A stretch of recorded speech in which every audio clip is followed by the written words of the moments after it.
जय माता दी। आप सभी भक्तों पर माता की कृपा सदा सर्वदा बनी रहे, यही हमारी माता से प्रार्थना है। भक्तों, आज हम जानेंगे दूसरी महाविद्या माँ तारा के व्रत और कथा के बारे में।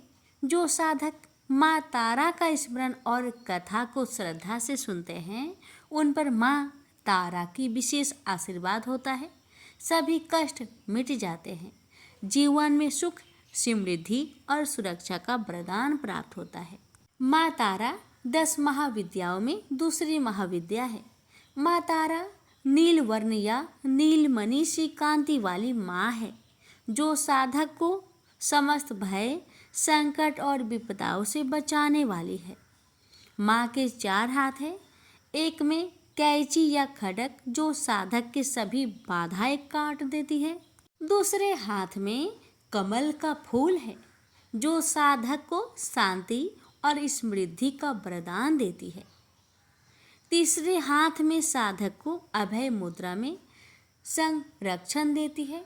चौथे हाथ में साधक को वरद मुद्रा में समस्त इच्छाएं पूर्ण करने का वरदान देती है। माँ तारा साधक को दुर्गति से बचाने वाली, संकट में सहारा बनने वाली और भवसागर से पार उतारने वाली माँ है।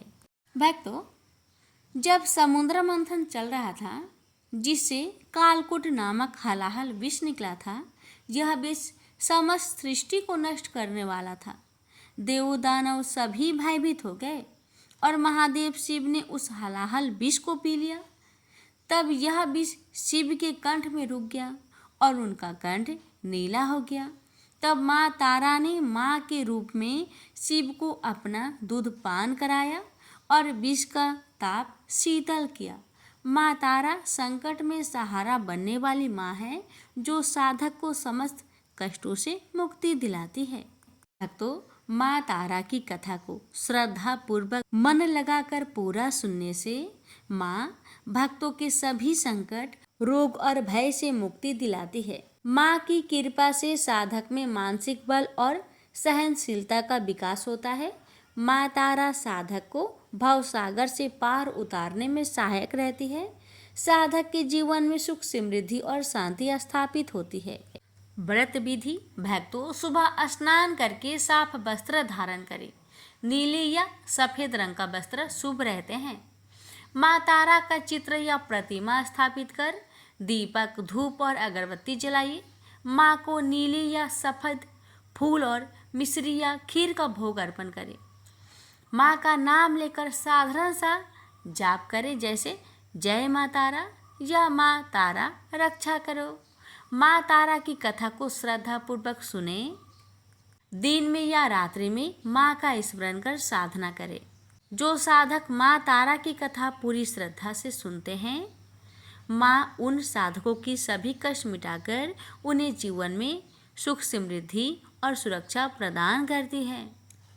तो आप सभी से मेरी अनुरोध है कि माँ तारा की यह कथा पूरी श्रद्धा से सुने और माँ का स्मरण करें, जिससे माँ तारा की विशेष कृपा आप सभी को प्राप्त हो। प्रेम से बोलिए जय माँ तारा।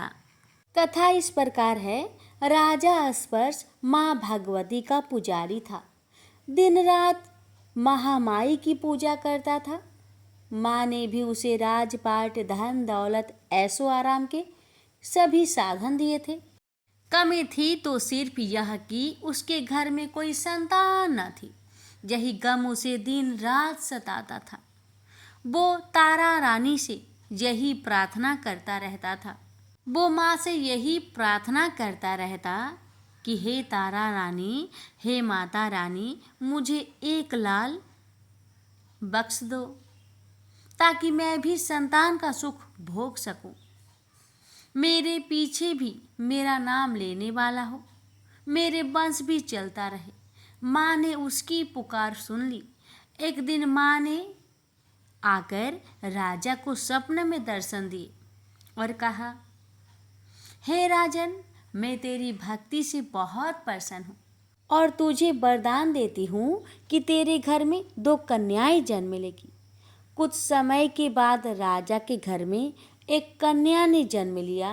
राजा ने अपने राज दरबारियों को बुलाया, पंडितों व ज्योतिषों को बुलाया और बच्चे की जन्म कुंडली तैयार करने का हुक्म दिया।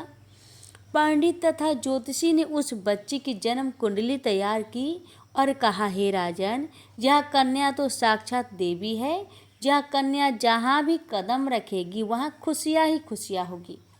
यह कन्या भी भगवती की पुजारिन होगी। उस कन्या का नाम तारा रखा गया। थोड़ी समय बाद राजा के घर वरदान के अनुसार एक और कन्या ने जन्म लिया।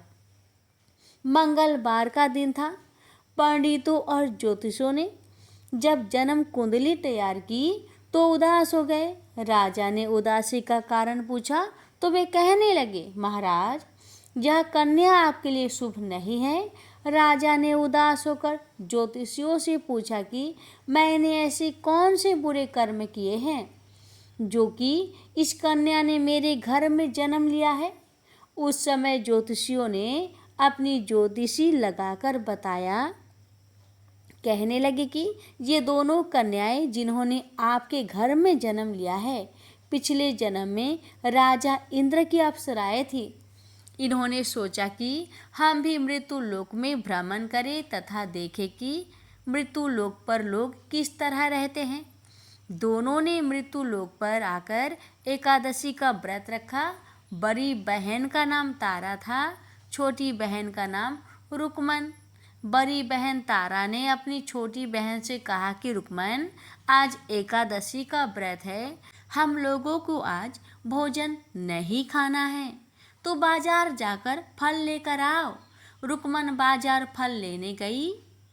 वहीं उसने मछली के पकौड़े बनते देखे। उसने अपने पैसों के 2 पकौड़े खा लिए तथा तारा के लिए फल लेकर वापस गई। फल उसने तारा को दे दिया। तारा ने पूछा, तू अपने लिए फल क्यों नहीं लाई? तो रुकमन ने बताया कि उसने मछली के पकौड़े खा लिए हैं।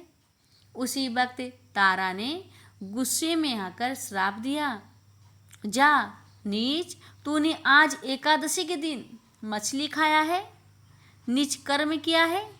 जा, मैं तुझे श्राप देती हूँ कि तू नीचों की जून पाएगी। छिपकली बनकर सारी उम्र मांस ही कीड़े मकोड़े खाती रहे। उसी शहर में एक ऋषि गुरु गोरख और अपने शिष्यों के साथ रहते थे। उनके शिष्यों में एक चेला तेज स्वभाव का था तथा घमंडी था। एक दिन वह घमंडी शिष्य पानी का कमंडल भरकर खुले स्थान में एकांत में जाकर तपस्या पर बैठ गया। वो अपनी तपस्या में लीन था। उसी समय उधर से एक प्यासी कपिला गाय आ गई। उस ऋषि के पास पड़े कमंडल में पानी पीने के लिए उसने मुंह डाला और सारा पानी पी गई। जब कपिला गाय ने मुंह बाहर निकाला तो खाली कमंडल की आवाज़ सुनकर उस ऋषि की समाधि टूटी। उसने देखा कि गाय ने सारा पानी पी लिया था। ऋषि ने गुस्से में उस कपिला गाय को बहुत बुरी तरह चिमटे से मारा। वह गाय लहूलुहान हो गई। यह खबर गुरु गोरखनाथ को मिली। उन्होंने जब कपिला गाय की हालत देखी तो उस ऋषि को बहुत बुरा भला कहा और उसी वक्त उसी समय आश्रम से निकाल दिया। गुरु गोरख ने गाय माता पर किए गए पाप से छुटकारा पाने के लिए कुछ समय बाद एक यज्ञ रचाया। इस यज्ञ का पता उस शिष्य को भी चल गया जिसने कपिला गाय को मारा था। उसने सोचा कि वह अपने अपमान का बदला तो जरूर ही लेगा। यज्ञ शुरू हो गया। उस चेले ने एक पंछी का रूप धारण किया और चोंच में सर्प लेकर भंडारे में फेंक दिया, जिसका किसी को भी पता नहीं चला। पर भक्तों, एक छिपकली थी जो पिछले जन्म में तारा देवी की छोटी बहन थी तथा बड़ी बहन तारा के श्राप के कारण वह छिपकली योनि को प्राप्त हुई थी। भक्तों, छिपकली ये सब वहीं पर बैठी बैठी देख रही थी तो तभी उस छिपकली को त्याग व परोपकार की शिक्षा अब तक याद थी। वह भंडारा होने तक घर की दीवार में चिपकी रही और समय की प्रतीक्षा करती रही। कई लोगों के प्राण बचाने हेतु उसने अपने प्राण न्यौछावर कर लेने का मन ही मन निश्चय किया। अब खीर भंडारे में दी जाने वाली थी। बांटने वालों की आंखों के सामने ही वह छिपकली दीवार से कूदकर कढ़ाई में जा गिरी। नादान लोग छिपकली को बुरा भला कहते हुए खीर की कढ़ाई को खाली करने लगे। उन्होंने उसमें मरे हुए सांप को देखा।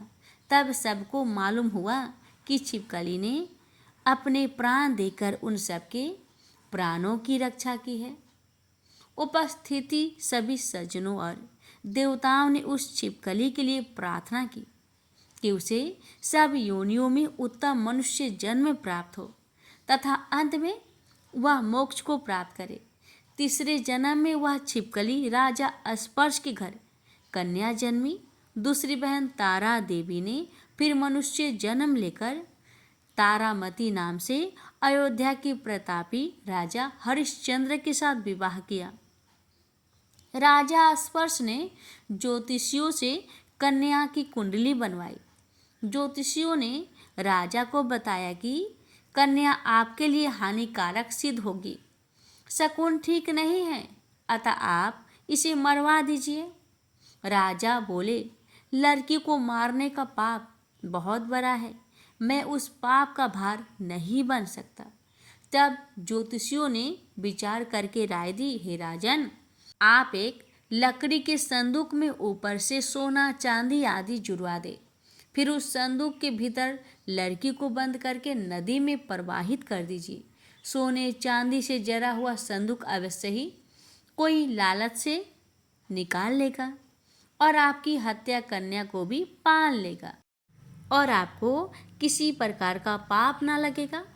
ऐसा ही किया गया और नदी में बहता हुआ संदूक काशी के समीप एक भांगी को दिखाई दिया। वह संदूक को नदी से बाहर निकाल लाया। उसने जब संदूक खोला तो सोने चांदी के अतिरिक्त अत्यंत रूपवान कन्या दिखाई दी। उस भांगी की कोई संतान नहीं थी। उसने अपनी पत्नी को वह कन्या लाकर दी तो पत्नी की प्रसन्नता का ठिकाना न रहा। उसने अपनी संतान के समान ही बच्ची को छाती से लगा लिया।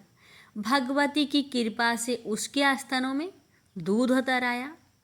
पति पत्नी दोनों ने प्रेम से कन्या का नाम रुक्को रख दिया। रुक्को बड़ी हुई, उसका विवाह हुआ। रुक्को की सास महाराजा हरिश्चंद्र के घर सफाई आदि का काम करने जाया करती थी। एक दिन वह बीमार पड़ गई। रुक्को महाराजा हरिश्चंद्र के घर काम करने के लिए पहुंच गई। महाराज की पत्नी तारामती ने जब रुक्को को देखा तो वह अपने पूर्व जन्म के पुण्य से उसे पहचान गई। तारामती ने रुक्को से कहा, हे बहन, तुम मेरे यहाँ निकट आकर बैठो। महारानी की बात सुनकर रुक्को बोली, रानी जी, मैं नीच जाति की भांगिन हूँ, भला मैं आपके पास कैसे बैठ सकती हूँ। तब तारामती ने कहा, बहन, पूर्व जन्म में तुम मेरी सगी बहन थी। एकादशी का व्रत खंडित करने के कारण तुम्हें छिपकली की योनि में जाना पड़ा। जो होना था सो हो चुका। अब तुम अपने इस जन्म को सुधारने का उपाय करो तथा भगवती वैष्णो माता की सेवा करके अपना जन्म सफल बनाओ। जहाँ सुनकर रुक्को को बड़ी प्रसन्नता हुई और उसने उपाय पूछा। रानी ने बताया कि वैष्णो माता सब मनोरथों को पूरा करने वाली है। जो लोग श्रद्धापूर्वक माता का पूजन व जागरण करते हैं उनकी सब मनोकामना पूर्ण होती है। रुक्को ने प्रसन्न होकर माता की मनौती करते हुए कहा, हे माता, यदि आपकी कृपा से मुझे एक पुत्र प्राप्त हो गया तो मैं भी आपका पूजन व जागरण कराऊंगी। माता ने प्रार्थना को स्वीकार कर लिया। फलस्वरूप 10वें महीने में उसके गर्भ से एक अति सुंदर बालक ने जन्म लिया। परंतु दुर्भाग्यवश रुक्को को माता का पूजन जागरण कराने का ध्यान न रहा। जब वह बालक 5 वर्ष का हुआ तो एक दिन उसे माता चेचक निकल आई। रुक्को दुखी होकर अपने पूर्व जन्म की बहन तारामती के पास आई और बच्चे की बीमारी का सब वृत्तांत कह सुनाया। तब तारामती ने कहा, तू जरा ध्यान करके देख कि तुझसे माता की पूजन में कोई भूल तो नहीं हुई। इस पर रुक्को को 6 वर्ष पहले की बात याद आ गई। उसने अपने अपराध को स्वीकार किया। उसने फिर मन में निश्चय किया कि बच्ची को आराम आने पर जागरण अवश्य कराएगी। भगवती की कृपा से बच्चा दूसरे दिन ही ठीक हो गया। तब रुक्को ने देवी के मंदिर में ही जाकर पंडित से कहा कि मुझे अपने घर माता का जागरण कराना है, अतः आप मंगलवार को मेरे घर पधार कर कृतार्थ करें। पंडित जी बोले, अरे रुको, तू यही 5 रुपए दे जा, हम तेरे नाम से मंदिर में ही जागरण करवा देंगे। तू नीच जाति की स्त्री है, इसलिए हम तेरे घर में जाकर देवी का जागरण नहीं कर सकते। रुक्को ने कहा, हे पंडित जी, माता के दरबार में तो ऊंच नीच का कोई विचार नहीं होता। वे तो सब भक्तों पर समान रूप से कृपा करती है, अतः आपको कोई ऐतराज नहीं होना चाहिए। इस पर पंडित ने आपस में विचार करके कहा, यदि महारानी तुम्हारे जागरण में पधारे तब तो हम भी स्वीकार कर लेंगे। यह सुनकर रुक्को महारानी के पास गई और सब वृत्तांत कह सुनाया। तारामती ने जागरण में सम्मिलित होना सहर्ष स्वीकार कर लिया। जिस समय रुक्को पंडितों से यह कहने के लिए गई, महारानी जी जागरण में आवेगी, भक्तों उसी समय वहां पर सेन नामक एक नाई था। उसने सब बातें सुन लिया और महाराजा हरिश्चंद्र को जाकर सूचना दे दिया। राजा को सेन नाई की बात पर विश्वास तो नहीं हुआ। महारानी भंगियों के घर जागरण में नहीं जा सकती। फिर भी परीक्षा लेने के लिए उसने रात को अपनी उंगली पर थोड़ा सा चीरा लगा लिया, जिससे नींद न आए।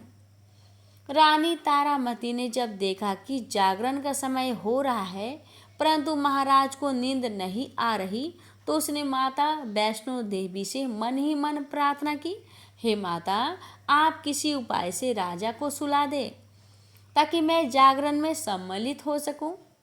राजा को नींद आ गई। तारामती रोशनदान से रस्सा बांधकर महल से उतरी और रुक्को के घर जा पहुंची। उस समय जल्दी के कारण रानी के हाथ से रेशमी रुमाल तथा पाव का एक कंगन रास्ते में ही गिर पड़ा। उधर थोड़ी देर बाद राजा हरिश्चंद्र की नींद खुल गई।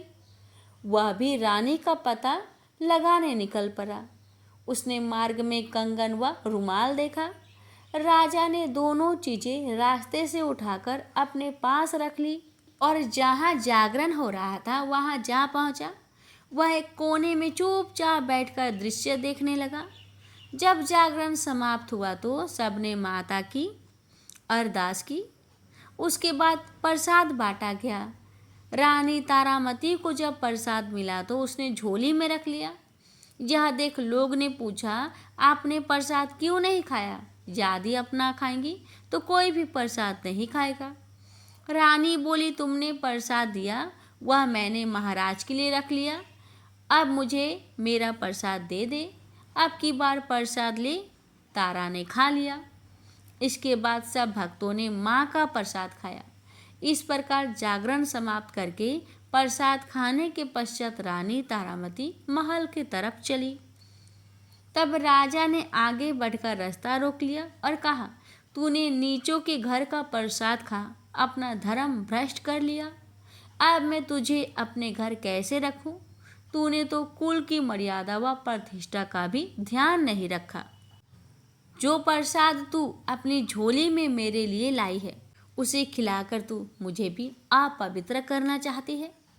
ऐसा कहते हुए जब राजा ने झोली की ओर देखा तो भगवती की कृपा से प्रसाद के स्थान पर उसमें चंपा, गुलाब, गेंदे के फूल, कच्चे चावल और सुपारियां दिखाई दी। यह चमत्कार देख राजा आश्चर्यचकित रह गया। राजा हरिश्चंद्र रानी तारा को साथ ले महल लौट आए। वही रानी ने ज्वाला मैया की शक्ति से बिना माचिस या चमत्कार पत्थर की सहायता के राजा को अग्नि प्रज्वलित करके दिखाई, जिसे देखकर राजा का आश्चर्य और बढ़ गया। रानी बोली, प्रत्यक्ष दर्शन पाने के लिए बहुत बड़ा त्याग होना चाहिए। यदि आप अपने पुत्र रोहिता शव की बलि दे सके तो आपको दुर्गा देवी प्रत्यक्ष दर्शन हो जाएगी। राजा के मन में तो देवी के दर्शन की लगन हो गई थी। राजा ने पुत्र मोह त्याग कर रोहिता शव का सिर देवी को अर्पण कर दिया। ऐसी सच्ची श्रद्धा एवं विश्वास देख दुर्गा माता सिंह पर सवार हो उसी समय प्रकट हो गई और राजा हरिश्चंद्र दर्शन करके कृतार्थ हो गए। मरा हुआ पुत्र भी जीवित हो गया। चमत्कार देख राजा हरिश्चंद्र गदगद हो गए। उन्होंने विधि पूर्वक माता का पूजन करके अपराधों की क्षमा मांगी। इसके बाद सुखी रहने का आशीर्वाद दे माता अंतर्ध्यान हो गई। राजा ने तारा रानी की भक्ति की प्रशंसा करते हुए कहा, तारा, तुम्हारे आचरण से अति प्रसन्न हूँ। मेरे धन्य भाग जो तुम मुझे पत्नी के रूप में प्राप्त हुई। आयु प्रत्न सुख भोगने के पश्चात राजा हरिश्चंद्र, रानी तारा एवं रुक्मन भंगिनी तीनों ही मनुष्य योनि से छूटकर देवलोक को प्राप्त हुए। माता के जागरण में तारा रानी की कथा को जो मनुष्य भक्ति पूर्वक पढ़ता या सुनता है उसकी सभी मनोकामनाएं पूर्ण होती है, सुख समृद्धि बढ़ती है, शत्रुओं का नाश होता है। इस कथा के बिना माता का जागरण पूरा नहीं माना जाता। प्रेम से बोलिए साचे दरबार की जय। जय माता दी।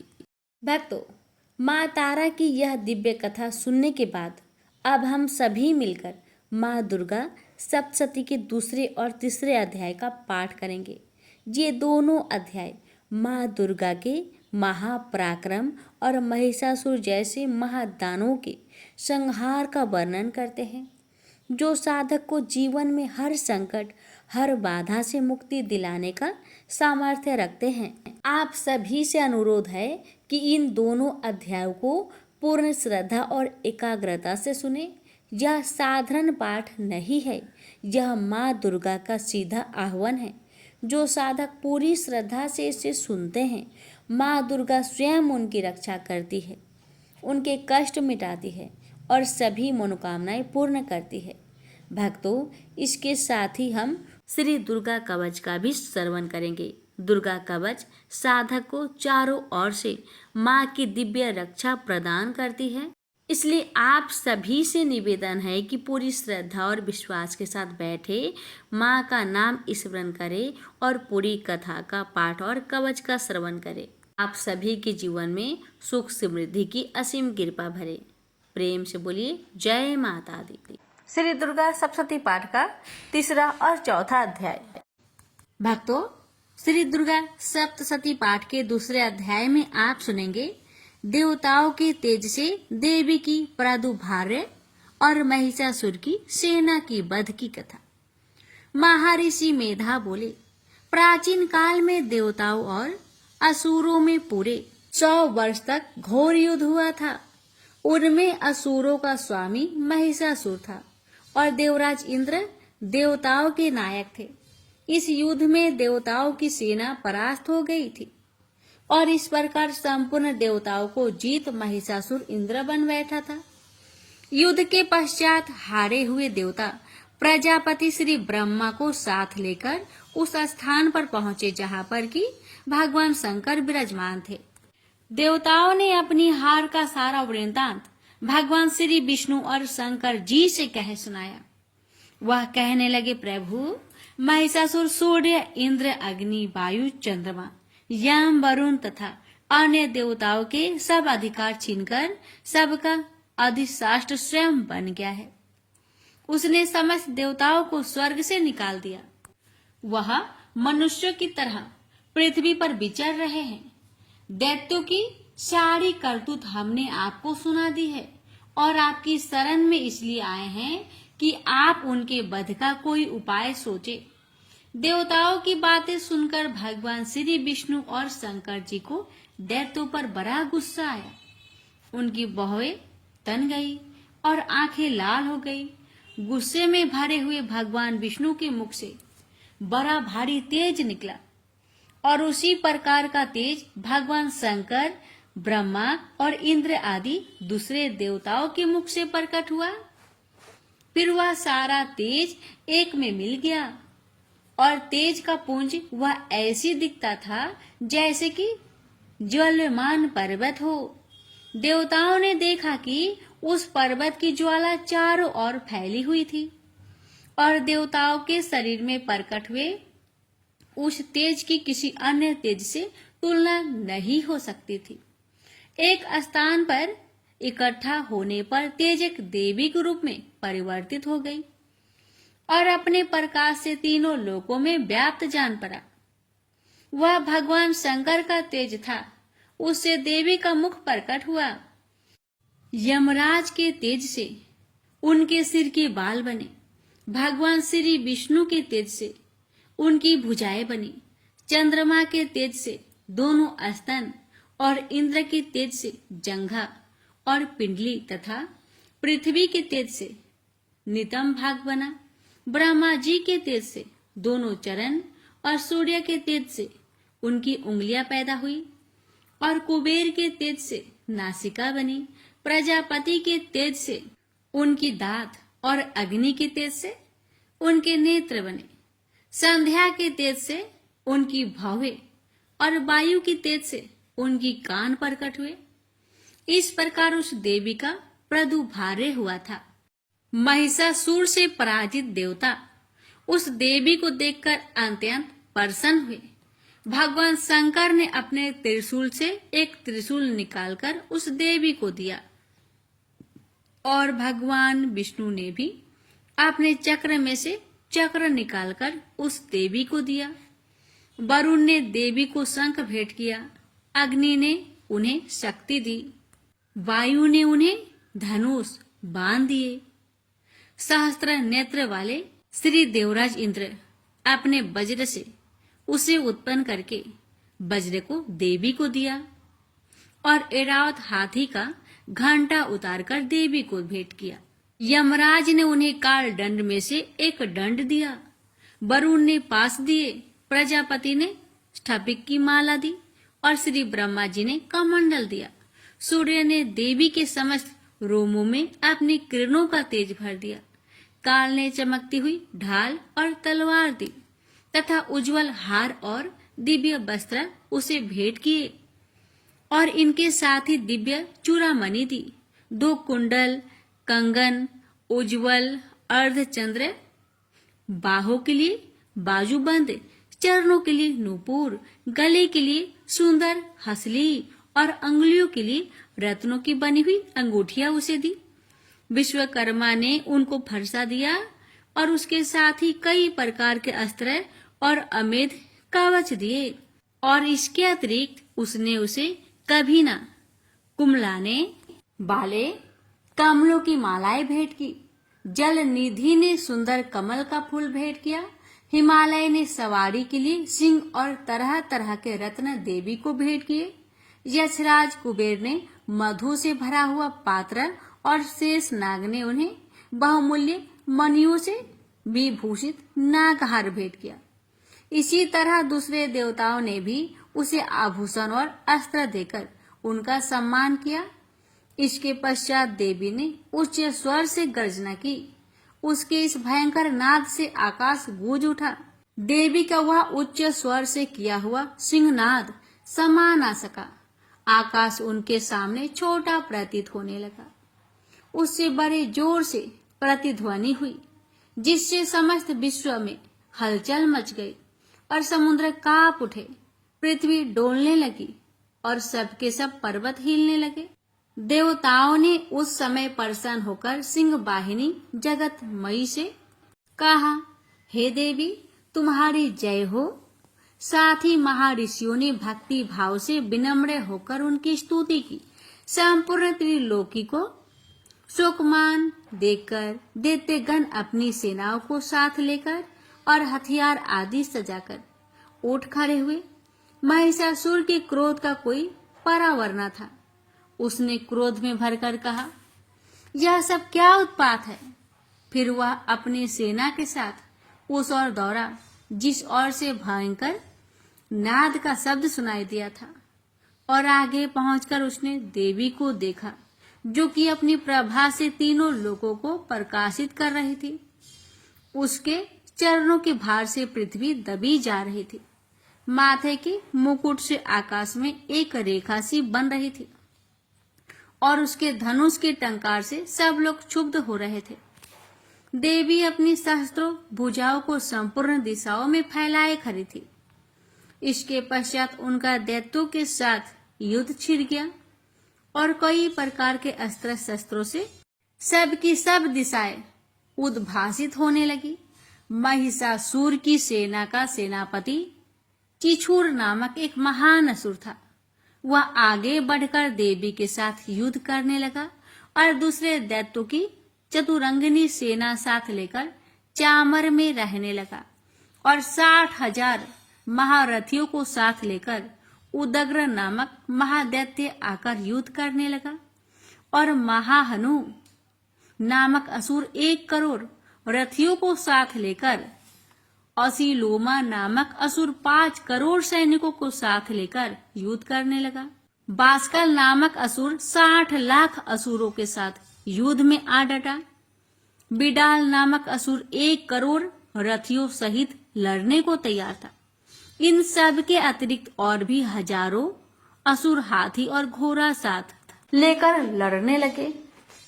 और इंद्र सबके पश्चात महिषासुर करोड़ों रथों, हाथियों और घोड़ों सहित वहां आकर देवी के साथ लड़ने लगा। सभी असुर तोमर, भिंदीपाल, शक्ति, मूसल, खड्गों, फरसों, पर्टियों के साथ रणभूमि में देवी के साथ युद्ध करने लगे। कोई शक्तियां फेंकने लगे और कोई अन्य शस्त्र आदि। इसके पश्चात सबके सब दैत्य अपनी अपनी तलवारें हाथों में लेकर देवी की ओर दौड़े और उसे मार डालने का उद्योग करने लगे। मगर देवी ने क्रोध में भरकर खेल ही खेल में उनके सब अस्त्र शस्त्रों को काट दिया। इसके पश्चात ऋषियों और देवताओं ने देवी की स्तुति आरंभ कर दी और वह प्रसन्न होकर असुरों के शरीर पर अस्त्र शस्त्रों की वर्षा करती रही। देवी के वाहन भी क्रोध में भरकर दैत्य सेना में इस तरह विचरने लगा जैसे कि वन में दावानल फैला रहा हो। युद्ध करती हुई देवी ने क्रोध में भर जिस पर श्वासों को छोड़ा, तुरंत ही सैकड़ों हजारों गणों के रूप में परिवर्तित हो गए। फरसे, भिंदीपाद, खड्ग तथा पाडिस इत्यादि अस्त्रों के साथ दैत्यों से युद्ध करने लगे। देवी की शक्ति से बढ़े हुए वह गण दैत्यों का नाश करते हुए ढोल, शंख व मृदंग आदि बजा रहे थे। तदंतर देवी ने त्रिशूल, गदा, शक्ति, खड्ग इत्यादि से सहस्त्रों असुरों को मार डाला। कितने को घंटे की भयंकर आवाज से ही यमलोक पहुंचा दिया। कितने ही असुरों को उसने पास में बांधकर पृथ्वी पर धर घसीटा। कितनों को अपनी तलवार से टुकड़े टुकड़े कर दिए और कितनों को गदा की चोट से धरती पर सुला दिया। कई दैत्य मूसल की मार से घायल होकर रक्त बामन करने लगे और कई शूल से छाती फट जाने के कारण पृथ्वी पर लेट गए और कितनों की बाण वर्षा से कमर टूट गई। देवताओं को पीड़ा देने वाले दैत्य कट कट कर मरने लगे। कितने की बाहें अलग हो गई, कितनों की ग्रीवाएं कट गई, कितनों के सिर कटकर धूप भूमि पर लुढ़क गए, कितनों के शरीर बीच में से कट गए और कितनों की जंघाएं कट गई और वह पृथ्वी पर गिर पड़े। कितने ही सिरों व टांगों के कटने पर भी भूमि पर से उठ खड़े हुए और अस्त्र हाथ में लेकर देवी से लड़ने लगे। और कई दैत्यगण भूमि में बाजों की ध्वनि के साथ नाच रहे थे। कोई असुर जिनके सिर कट चुके थे बिना सिर के धड़ से ही हाथ में अस्त्र लिए हुए लड़ रहे थे। दैत्य रह रहकर ठहरो ठहरो कहते हुए देवी को युद्ध के लिए ललकार रहे थे।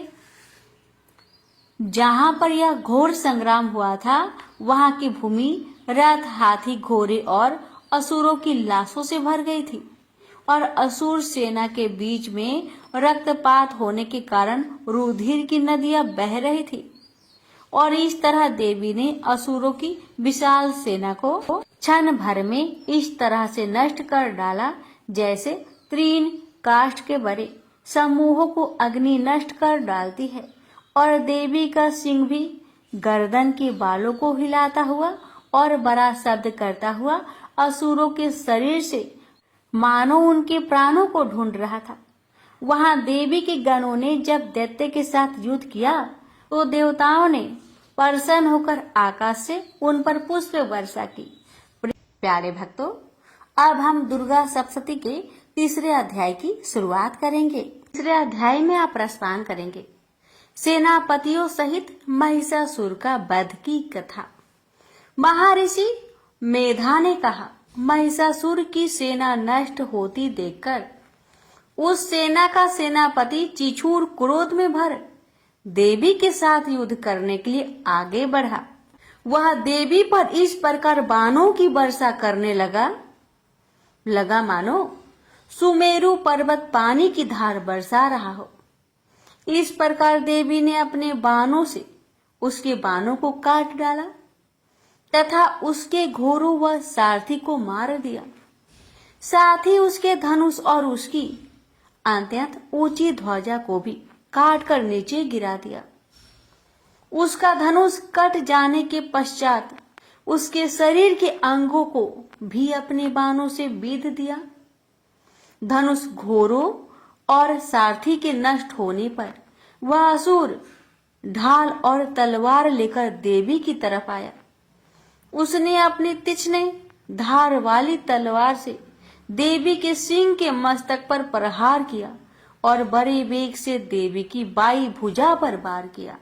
किंतु देवी की बाई भुजा को छूते ही उस दैत्य की तलवार टूटकर 2 टुकड़े हो गए। इससे दैत्य ने क्रोध में भरकर शूल हाथ में लिया और भद्रकाली देवी की ओर फेंका। देवी की ओर आता हुआ वह शूल आकाश से गिरते हुए सूर्य के समान प्रज्वलित हो उठा। शूल को अपनी ओर आते हुए देखकर देवी ने भी शूल छोड़ा और महाअसुर के शूल के 2 टुकड़े कर दिए और साथ ही महाअसुर के प्राण भी हर लिए। चिछूर के मरने और देवताओं को दुख देने वाला चामर नामक दैत्य हाथी पर सवार होकर देवी से लड़ने के लिए आया और उसने आने के साथ ही शक्ति से प्रहार किया। किंतु देवी ने अपनी हुंकार से ही उसे तोड़कर पृथ्वी पर डाल दिया। शक्ति को टूटा हुआ देखकर दैत्य ने क्रोध से लाल होकर शूल को चलाया, किंतु देवी ने उसको भी काट दिया। इतने में देवी का सिंह उछलकर हाथी के मस्तक पर सवार हो गया और दैत्य के साथ बहुत ही तीव्र युद्ध करने लगा। और फिर वह दोनों लड़ते हुए हाथी पर से पृथ्वी पर आ गिरे और दोनों बड़े क्रोध से लड़ने लगे। फिर सिंह बड़े जोर से आकाश की ओर उछला और जब पृथ्वी की ओर आया तो अपने पंजे से चामर का सिर धड़ से अलग कर दिया। क्रोध में भरी हुई देवी ने शीला और वृक्ष आदि की चोटों से उदग्र को भी मार दिया। कराल को दांतों, मुख को और थप्पड़ों से चूर्ण कर डाला। क्रोध हुई देवी ने गदा के प्रहार से उद्धत दैत्य को मार गिरा दिया। भिंदीपाल से बास्कल को, बाणों से ताम्र तथा अंधक को मौत के घाट उतार दिया। तीनों नेत्रों वाली परमेश्वरी ने त्रिशूल से उग्रासय, उग्रवीर्य और महामनु नामक राक्षसों को मार गिराया। उसने अपनी तलवार से बिडाल नामक दैत्य का सिर काट डाला तथा अपने बाणों से दुर्धर, दुर्मुख दोनों राक्षसों को यमलोक पहुंचा दिया। इस प्रकार जब महिषासुर ने देखा कि देवी ने मेरी सेना को नष्ट कर दिया तो वह भैंसे का रूप धारण कर देवी के गणों को दुख देने लगा। उन गणों में कितनों को उसने मुख के प्रहार से, कितनों को खूरों से, कितनों को पूंछ से, कितनों को सिंहों से, बहुतों को दौड़ने के वेग से, अनेकों को सिंहनाद से, कितनों को चक्कर देकर और कितनों को निश्वास वायु के झोंके से पृथ्वी पर गिरा दिया। इस प्रकार वह दैत्य गणों की सेना को गिरा देवी के सिंह को मारने के लिए दौड़ा। इस पर देवी को बड़ा गुस्सा आया। उधर दैत्य भी क्रोध में भरकर धरती को खूरों से खोदने लगा तथा सिंगों से पर्वतों को उखाड़ उखाड़ कर धरती पर फेंकने लगा और मुख से शब्द करने लगा। महिषासुर के वेग से चक्कर देने के कारण पृथ्वी क्षुब्ध होकर फटने लगी।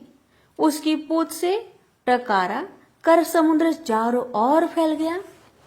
हिलते हुए सिंहों के आघात से मेघ खंड खंड हो गए और श्वास से आकाश में उड़ते हुए पर्वत गिरने लगे। इस तरह क्रोध में भरे हुए राक्षस को देख चंडिका को भी क्रोध आ गया और वह उसके मारने के लिए क्रोध में भर गई। देवी ने पास फेंककर दैत्यों को बांध लिया। उसमें बध जाने पर दैत्य का रूप त्याग दिया और सिंह का रूप बना लिया और जो ही देवी उसका सिर काटने के लिए तैयार हुई उसने पुरुष का रूप बना लिया। जो ही हाथ में तलवार लिए था देवी ने तुरंत ही अपने बाणों के साथ उस पुरुष को उसकी तलवार ढाल सहित बीध डाला। इसके पश्चात वह हाथी के रूप में दिखाई देने लगा और अपनी लंबी सूंड से देवी के सींग को खींचने लगा और गरजने लगा। देवी ने तलवार से उसकी सूंड काट डाली। तब राक्षस ने एक बार फिर भैंसे का रूप धारण कर लिया और पहले की तरह चर अचर जीवों सहित समस्त त्रिलोकी को व्याकुल करने लगा। इसके पश्चात क्रोध में भरी हुई देवी बारंबार उत्तम मधु का पान करने लगी और लाल लाल नेत्र करके हंसने लगी। उधर बल वीर्य तथा मद से क्रोध हुआ दैत्य भी गरजने लगा। अपने सिंगों से देवी पर पर्वतों को फेंकने लगा। देवी अपने बाणों से उसके फेंके हुए पर्वतों को चूर्ण करती हुई बोली, ओ मूर्ख, जब तक मैं मधुपान कर रही हूं तब तक तू गरज ले और इसके पश्चात मेरे हाथों से तेरी मृत्यु हो जाने पर देवता गरजेंगे। महर्षि मेधा ने कहा। यूं कहकर देवी उछलकर उस दैत्य पर जा चढ़ी और उसको अपने पैर से दबाकर सूल से उसके गले पर आघात किया।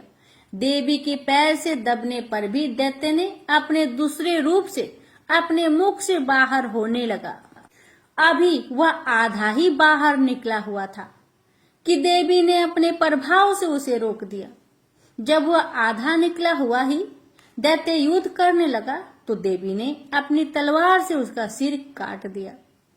इसके पश्चात सारी राक्षस सेना हाहाकार करती हुई वहां से भाग खड़ी हुई और सब देवता अत्यंत प्रसन्न हुए और ऋषियों महर्षियों सहित देवी की स्तुति करने लगे।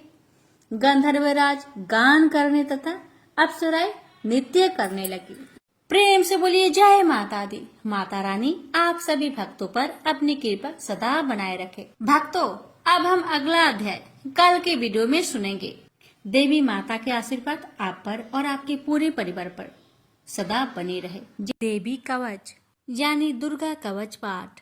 पौराणिक मान्यता है कि मंत्रों में बहुत शक्ति होती है।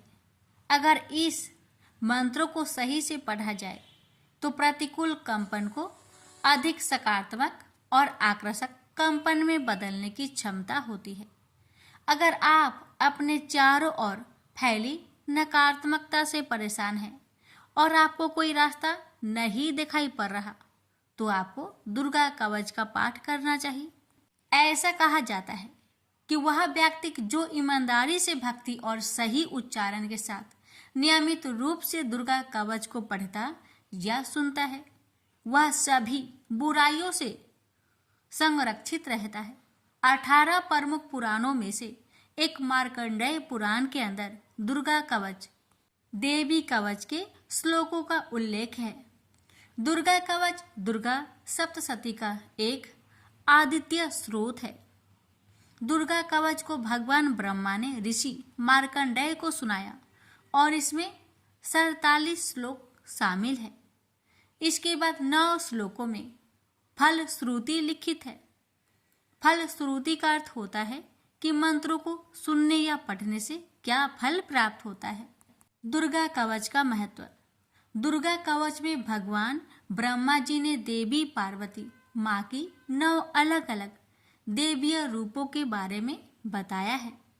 भगवान ब्रह्मा हर किसी को देवी कवच को पढ़ने या सुनने के लिए देवी माँ का आशीर्वाद मांगने के लिए अनुरोध करते हैं। जो भी इस कवच का नित्य पाठ करता या सुनता है वह माँ दुर्गा से विशेष आशीर्वाद प्राप्त करता है।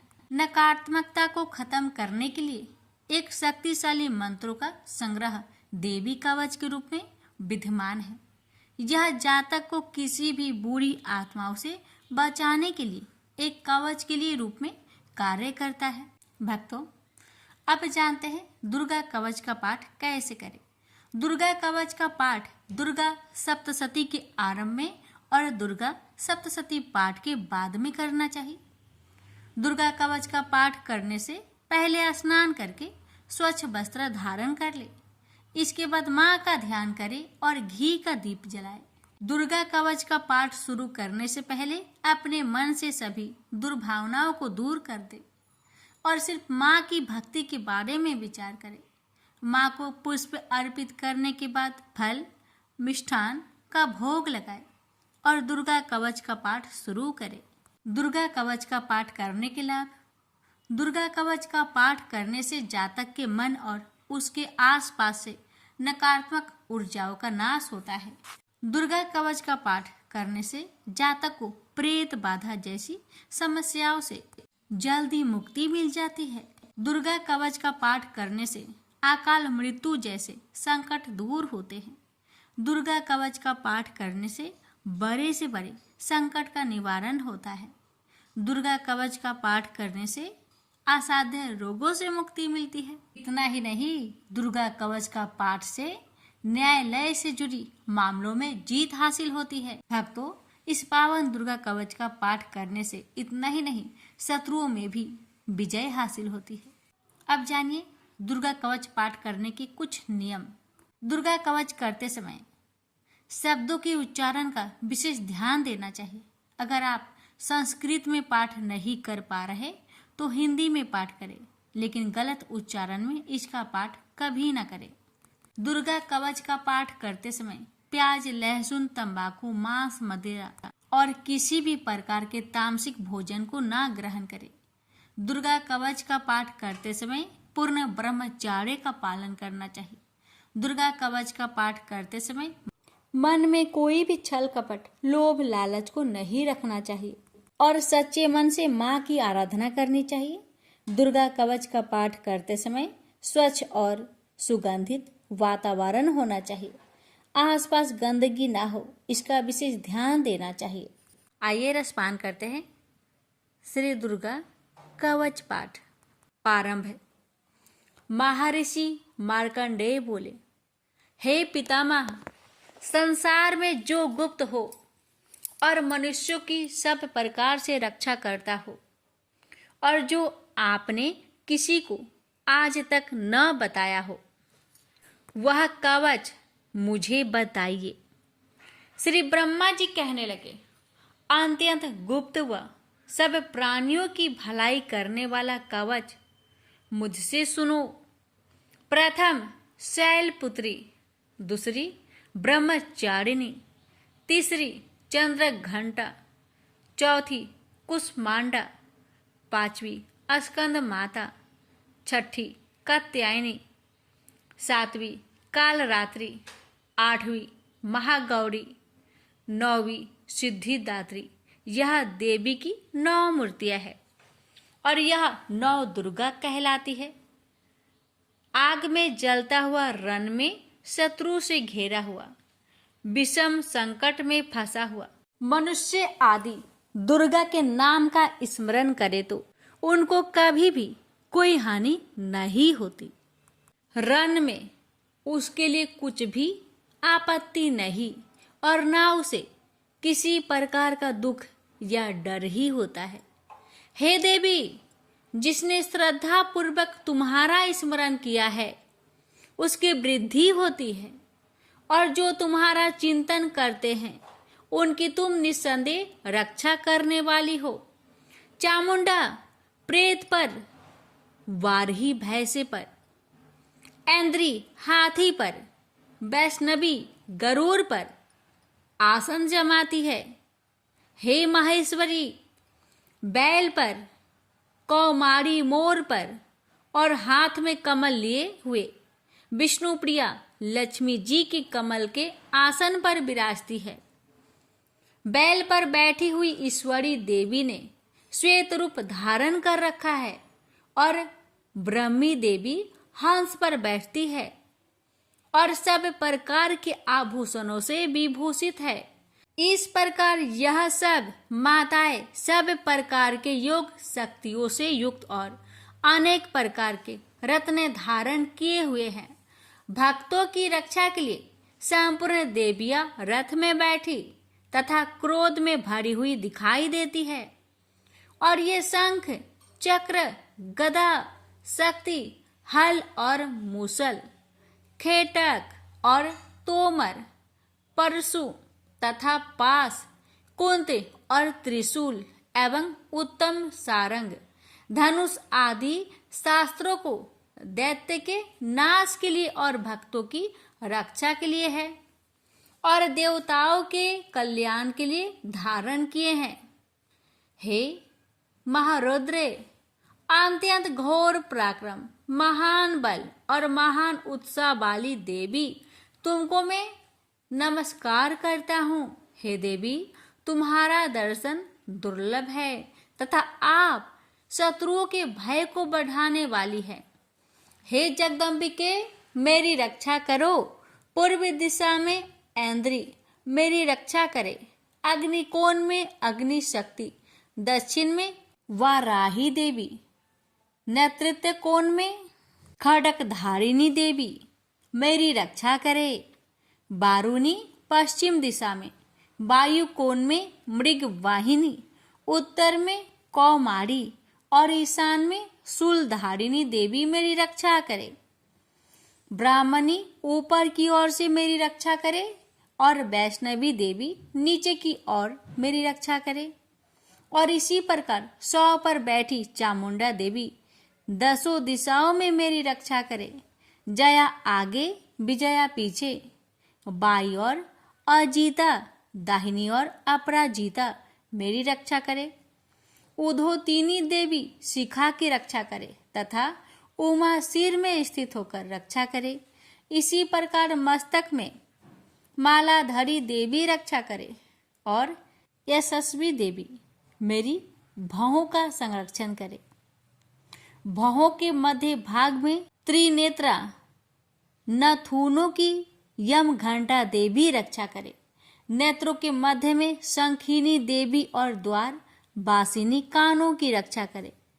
कपोलों की कालिका देवी और कानों के मूल भाग की भगवती साकरी रक्षा करे। सुगंधा नासिका में और चर्चिका ऊपर की होठ में और अमृत कला नीचे की होठ की सरस्वती देवी जीभ की रक्षा करे। कौमारी देवी दांतों की और चंडिका कंठ परिवेश की रक्षा करे। चित्र घंटा गले की घंटी की और महामाया तालू की रक्षा करे। कामाक्षी ठोड़ी की, सर्वमंगला बानी की रक्षा करे। भद्रकाली गर्दन की और धनुर्धरी पीठ के मेरुदंड की रक्षा करे। कंठ के बाहरी भाग की नीलग्रीवा और कंठ की नली की नलकुबरी रक्षा करे। दोनों कानों की खाडिंगिनी और वज्रधारिणी मेरी दोनों बाहों की रक्षा करे। दंडिनी दोनों हाथों की और अंबिका देवी समस्त उंगलियों की रक्षा करे। शूलेश्वरी देवी संपूर्ण नखों की, कुलेश्वरी देवी पेट की रक्षा करे। महादेवी दोनों स्तनों की, शोक विनाशिनी मन की रक्षा करे।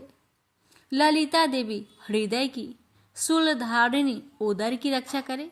कामिनी नाभि की, गुहोश्वरी गुहा स्थान की, पुतना और कामिका लिंग की और महिषावाहिनी गुदा की रक्षा करे।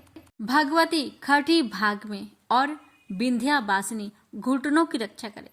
संपूर्ण इच्छाओं को पूर्ण करने वाली महाबला देवी दोनों पिंडलियों की रक्षा करे।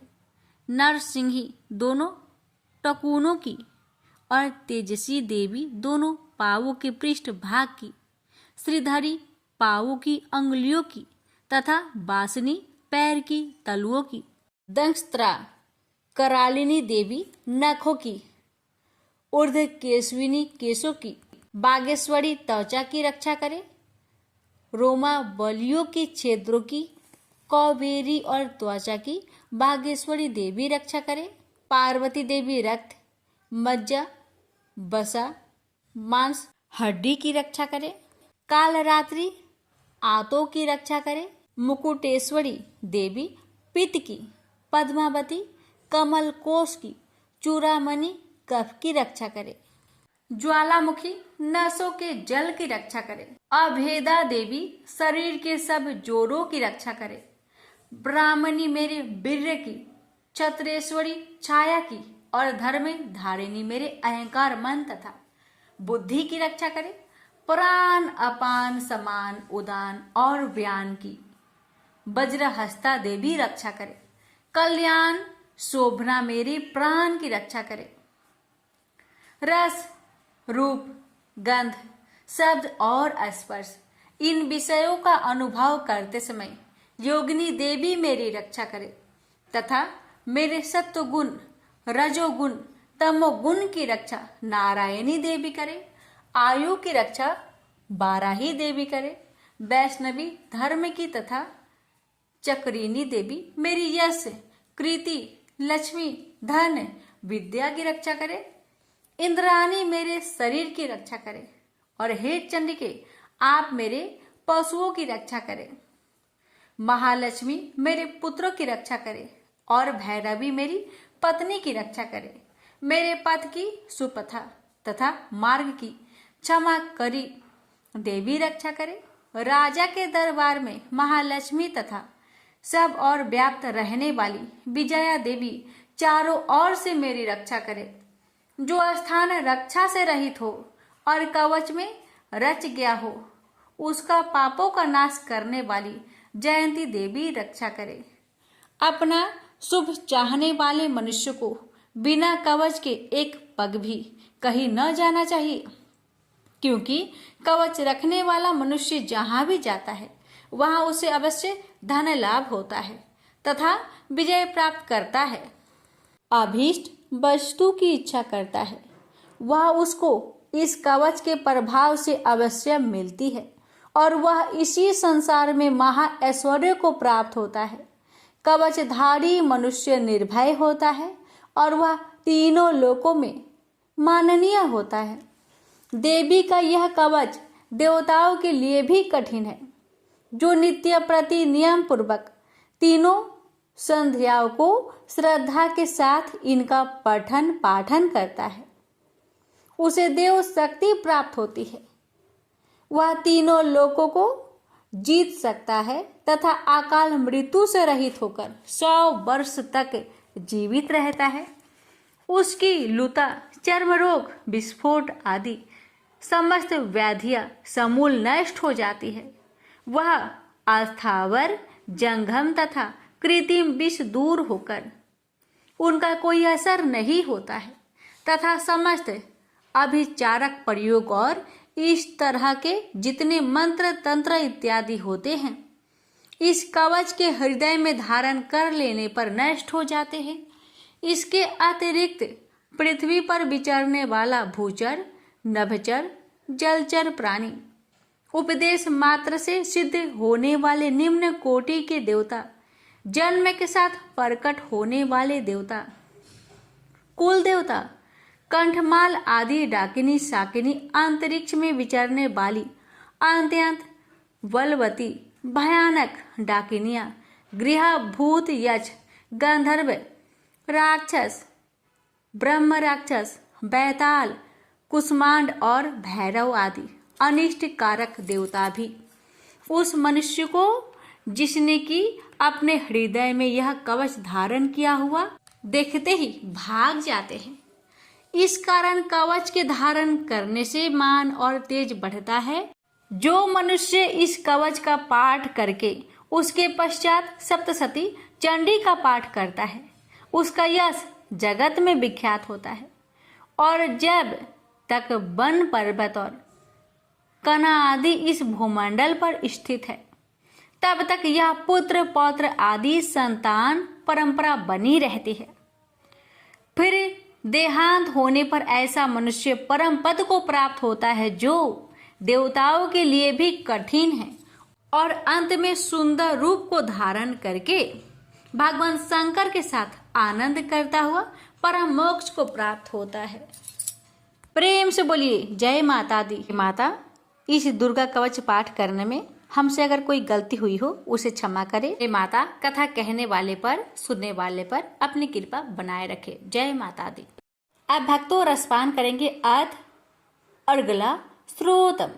मार्कंडेय जी कहते हैं, जयंती मंगला काली, भद्र काली, कपालिनी, दुर्गा, क्षमा शिवा, धात्री, स्वाहा और स्वधा, इन नामों से प्रसिद्ध देवी, तुम्हें मैं नमस्कार करता हूँ। हे देवी, तुम्हारी जय हो। प्राणियों के संपूर्ण दुख हरने वाली तथा सब में व्याप्त रहने वाली देवी, तुम्हारी जय हो। काल रात्रि, तुम्हें नमस्कार है। मधु और केटव दैत्य का वध करने वाली, ब्रह्मा को वरदान देने वाली देवी, तुम्हें नमस्कार है। तुम मुझे रूप दो, जय दो, यश दो और काम क्रोध आदि शत्रुओं का नाश करो। महिषासुर का नाश करने वाली तथा भक्तों को सुख देने वाली देवी, तुम्हें नमस्कार है। तुम मुझे सुंदर स्वरूप दो, विजय दो और मेरे शत्रुओं को नष्ट करो। हे रक्त बीज का वध करने वाली, हे चंड मुंड को नाश करने वाली, तुम मुझे रूप दो, जय दो, यश दो और काम क्रोध आदि शत्रुओं का नाश करो। हे शुभ, निशुभ और धूम्राक्ष राक्षस का मर्दन करने वाली देवी, मुझको स्वरूप दो, विजय दो और मेरे शत्रुओं का नाश करो।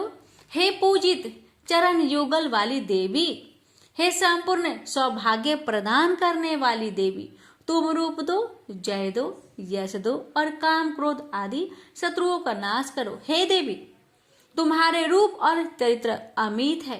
तुम सब शत्रुओं का नाश करने वाली हो। मुझे रूप, जय, यश दो और काम क्रोध आदि शत्रुओं का नाश करो।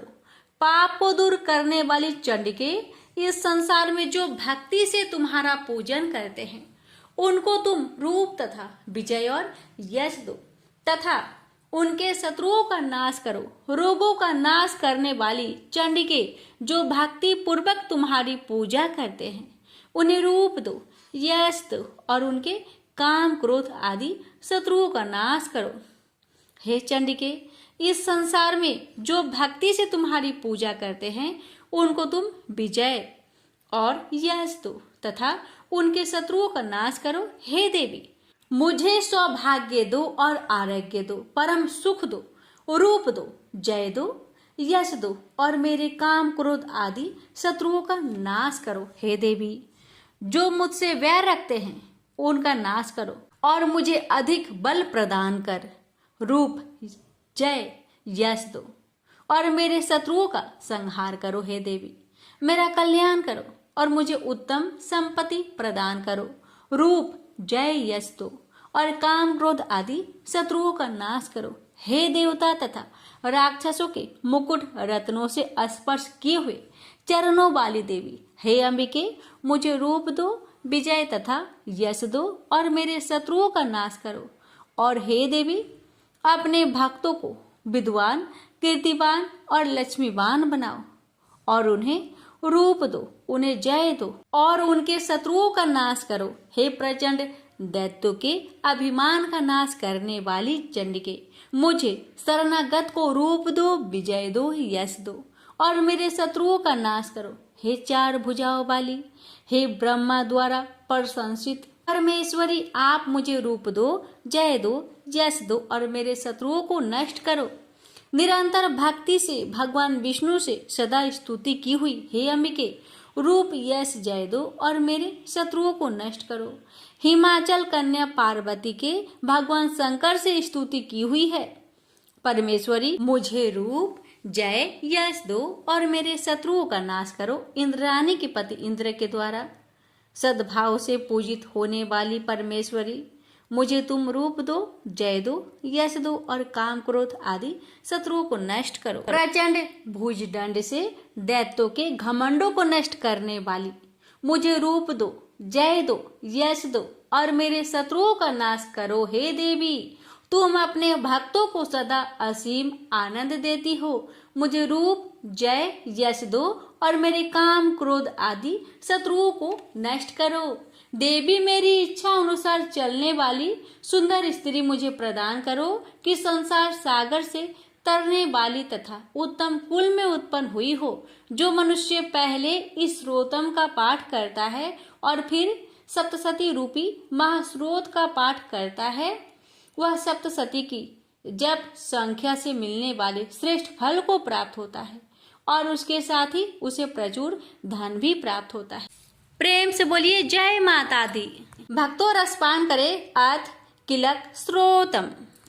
महर्षि मार्कंडेय बोले, निर्मल ज्ञान रूपी शरीर धारण करने वाली, देवत्रय रूप दिव्य तीन नेत्र वाली, जो कल्याण प्राप्ति के हेतु है तथा अपने मस्तक पर अध्र चंद्र धारण करने वाली है, उन भगवान शंकर को नमस्कार है। जो मनुष्य अभिकीलक मंत्रों को जानता है, वही पुरुष कल्याण को प्राप्त करता है। जो अन्य मंत्रों को जाप कर केवल सप्तशती स्रोत से ही देवी की स्तुति करता है, उसको इससे ही देवी की सिद्धि हो जाती है। उन्हें अपने कार्य की सिद्धि के लिए दूसरे की साधना करने की आवश्यकता नहीं रहती। बिना जप के ही उनके उच्चाटन आदि सिद्ध हो जाते हैं। लोगों के मन में शंका थी कि केवल सप्तशती की उपासना से अथवा सप्तशती को छोड़कर अन्य मंत्रों की उपासना से भी समान रूप से सब कार्य सिद्ध हो जाते हैं, तब इनमें कौन सा श्रेष्ठ साधन है। लोगों की इस शंका को ध्यान में रखकर भगवान शंकर ने अपने पास आए हुए जिज्ञासुओं को समझाया कि यह सप्तशती नामक संपूर्ण स्रोत ही कल्याण कर देने वाला है। इसके पश्चात भगवान शंकर ने चंडिका के सप्तशती नामक स्रोत को गुप्त कर दिया, अतः मनुष्य इसको बड़े पुण्य से प्राप्त करता है। जो मनुष्य कृष्ण पक्ष की 14 अथवा अष्टमी को एकाग्रचित होकर देवी को अपना सर्वस्व समर्पित कर देता है और फिर उसे प्रसाद रूप से ग्रहण करता है, उस पर दुर्गा प्रसन्न होती है, अन्यथा नहीं होती। इस प्रकार सिद्ध के प्रतिबंधक रूप कील के द्वारा भगवान शंकर ने इस स्रोत को कीलित कर रखा है। जो पुरुष इस सप्तशती को निष्कीलन करके नित्य पाठ करता है, वह सिद्ध हो जाता है, वही देवों का पार्षद होता है और वह गंधर्व होता है। सर्वत्र विचरते रहने पर भी उस मनुष्य को इस संसार में कहीं कोई डर नहीं होता। वह आप मृत्यु के बस में नहीं पड़ता और मरकर मोक्ष की प्राप्ति हो जाती है। किंतु इस कीलक की विधि को जानकर ही सप्तशती का पाठ करना चाहिए। जो ऐसा नहीं करता वह नष्ट हो जाता है। कीलन और निष्कीलन संबंधी जानकारी के पश्चात ही यह स्रोत निर्दोष होता है और विद्वान पुरुष इस स्रोत का ही पाठ आरंभ करते हैं। स्त्रियों में जो कुछ सौभाग्य आदि दिखाई देता है, वह सब इस पाठ की ही कृपा है। इसलिए इस कल्याणकारी स्रोत का सदा पाठ करना चाहिए। इस स्रोत का शनैः पाठ करने से भी 16 फल की प्राप्ति होती है। और उच्च स्वर से ही इसका पाठ आरंभ करना चाहिए। जिस देव के प्रसाद से ऐश्वर्य, सौभाग्य, आरोग्य, संपत्ति, शत्रुनाश तथा परम मोक्ष की प्राप्ति होती है, उस देवी की स्तुति मनुष्य को अवश्य करनी चाहिए। हे माता, इस कवच पाठ को कहने में अगर हमसे कोई भूल चूक हुई हो तो मुझे क्षमा करें और इस पाठ को सुनने वाले भक्तों पर अपनी कृपा सदा बनाए रखे और मुझ पर भी अपनी कृपा बनाए रखे। प्रेम से बोलिए जय माता दी। क्षमा प्रार्थना। हमें देवी माता से इस प्रकार क्षमा याचना करनी चाहिए। हे परमेश्वरी, मेरे द्वारा रात दिन बहुत से अपराध होते रहते हैं। मुझे अपना दास समझकर मेरे उन अपराधों को आप कृपा पूर्वक क्षमा करिए। परमेश्वरी, मैं आह्वान करना नहीं जानती, विसर्जन करना नहीं जानती तथा पूजा करने का ढंग भी नहीं जानती। हे माँ, मुझे क्षमा करिए। देवी सुरेश्वरी, मैंने जो मंत्रहीन ना मंत्रों को मैं जानती हूँ, क्रियाहीन ना क्रियाओं को जानती हूँ और भक्तिहीन ना भक्ति के प्रकार जानती हूँ। पूजन क्या है वह सब आपकी कृपा से पूरे हो। सैकड़ों अपराध करने के बाद भी जो आपके शरण में आके जगदम्बा कहकर पुकारता है, उसे वह गति प्राप्त होती है जो ब्रह्मादि देवताओं के लिए भी पाना आसान नहीं है। जगदम्बिके, मैं अपराधी हूँ किंतु आपकी शरण में आया हूँ। इस समय दया का पात्र हूँ, आप जैसा चाहे वैसा करे। हे देवी परमेश्वरी, अज्ञान बस भूल से या बुद्धि भ्रष्ट होने के कारण मैंने जो भी न्यूनता या अधिकता कर दी हो वह सब क्षमा करें और प्रसन्न होइए। सच्चिदानंद स्वरूपा परमेश्वरी, जगत माता कामेश्वरी, आप प्रेम पूर्वक मेरी यह पूजा स्वीकार करें और मुझ पर प्रसन्न रहे। देवी सुरेश्वरी, आप गोपनीय से भी गोपनीय वस्तु की रक्षा करने वाली हैं। मेरी निवेदन किए हुए इस जप को ग्रहण करिए। आपकी कृपा से मुझे सिद्धि प्राप्त हो। इस प्रकार क्षमा प्रार्थना मंत्र के पाठ से दुर्गा माता आपके जाने अनजाने में हुए सारे अपराधों को क्षमा करेंगी और उनकी कृपा सदैव आपके ऊपर बनी रहेगी। तो प्रेम से बोलिए जगदम्बा माता की जय।